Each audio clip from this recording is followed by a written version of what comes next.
আসসালামু আলাইকুম, it's me Tanzil from tour with Tanzil. আপনারা সবাই কেমন আছেন? এই যে আজকে আসছি হারফিতে আসার প্ল্যান ছিল সন্ধ্যায় আমার, কিন্তু সন্ধ্যায় আমার এক কাজিন আজাদ ভাইয়ের বাসায় যাওয়া লাগছিল, তাই জন্যে আমার আসতে আসতে এখানে বাজলো 9:30। আর ওনার বাসায় গিয়ে আমি ভাবছিলাম যে তাড়াহুড়ো করে চলে আসবো, কিন্তু আসতে পারতেছিলাম না। উনি আমাকে না খাইয়ে কোনোভাবেই ছাড়বে না। আমাকে পরে সর্ষে ইলিশ দিয়ে ভাত, সাথে লইট্টা মাছ ফ্রাই, খিচুড়ি, গরুর গোস্ত, মুরগির গোস্ত সহযোগে ভরপেট খেয়ে তারপরে আমি আসলাম হারফির যেহেতু প্ল্যানটা অনেক আগে থেকে করা ছিল, তাই এটা কোনোভাবেই আমি স্কিপ করতে পারি নাই। এখন এরকম খেয়ে টেয়ে তারপরে এখানে এসে খাওয়া যায়। তারপরেও অর্ডার করছি একটা সুপার চিকেন কম্বো লার্জ সাইজের বার্গার।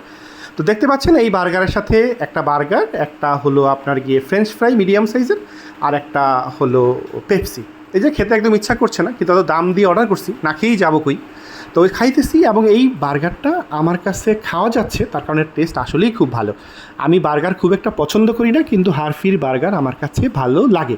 তাই জন্যই আমি এত কিছু খাওয়ার পরও এখানে এসে খাওয়ার সাহস করতেছি।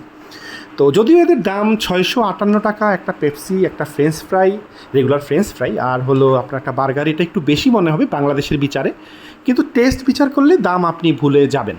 আর যদি দাম চিন্তা করেন, আমাদের দেশের বিচারে দামটা আসলেই একটু বেশি। যাই হোক, যাদের যাদের বার্গার পছন্দ তারা চাইলে হারফির বার্গার ট্রাই করে দেখতে পারেন। আশা করি নিরাশ হবেন না। সবাই ভালো থাকবেন, আমার জন্য দোয়া করবেন। আল্লাহ হাফেজ।